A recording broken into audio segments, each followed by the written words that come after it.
Hallå och välkomna till min YouTube-kanal.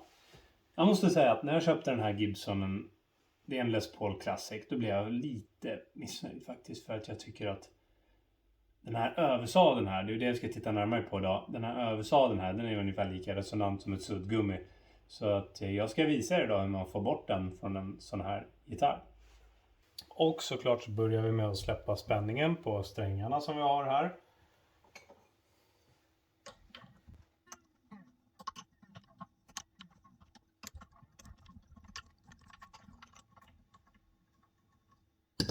Sådär. Stoppar vi dem lite åt sidan sådär. Det räcker med att bara lägga in dem så. Har vi kvar de här. Behöver inte plocka av strängarna helt och hållet. Så. Nu ska jag visa er, för nu börjar det hända grejer här. Det som är lite speciellt med den här översadeln här är att det kanske ser ut som att den liksom är infäst precis här. Att det här är botten på den. Men så är det faktiskt inte. Utan vi har ett litet lager med lack här. Vilket gör att den ligger ungefär, kanske skarven ligger där nere någonstans. Typ 3 mm under sadeln. Så att här måste man liksom göra ett snitt ungefär där. Så, och sen också på den högkanten också såklart. Så, ner till det snittet. Och sen vill man dra ett snitt. Och det här är alltså för lacken, för att det inte ska spricka, att man får med sig några stora lackskärvor liksom. Så att det håller sig fint fortfarande, så att det lossnar på ett snyggt sätt. Sen vill man dra med mattkniven här uppe också. Så att vi inte riskerar att få av några lackskärvor eller någonting sånt. Utan att vi drar med kniven här. Man kan dra några gånger försiktigt. Så att man liksom gör det, ja, så man vet att man har gjort en skarv i lacken där. Eller skurit genom hela lacken. Lacken går upp på den här sadeln.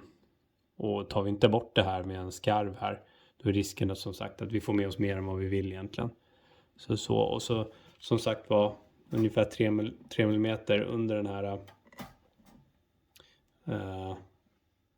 sadeln där. Jag tänker att jag visar hur man gör snittet här. Och så kör vi med blixt på också. Så att ni får se klart och tydligt hur jag lägger det här snittet. Som ni ser så har jag påbörjat faktiskt lite här redan. Men det är, där har jag lagt han. Och väldigt fint bara. Så. Och sen vill vi komma där nerifrån och upp. Så. Räcker med egentligen bara trycka bladet mot.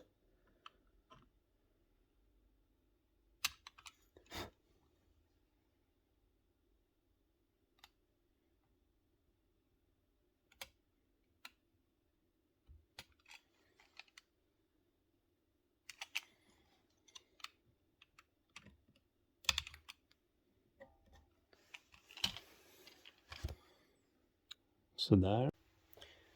Så det vi vill göra nu, det är alltså att med hjälp av en hammare och en liten träbit här, träkloss. Placera träklossen så här. Knacka lite försiktigt.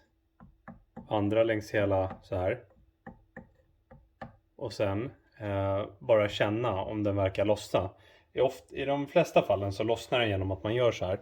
Och man får absolut inte använda något övervåld eller någonting sånt, utan lätta knackningar liksom. Vi ska göra ett försök här, ska vi se om den lossnar.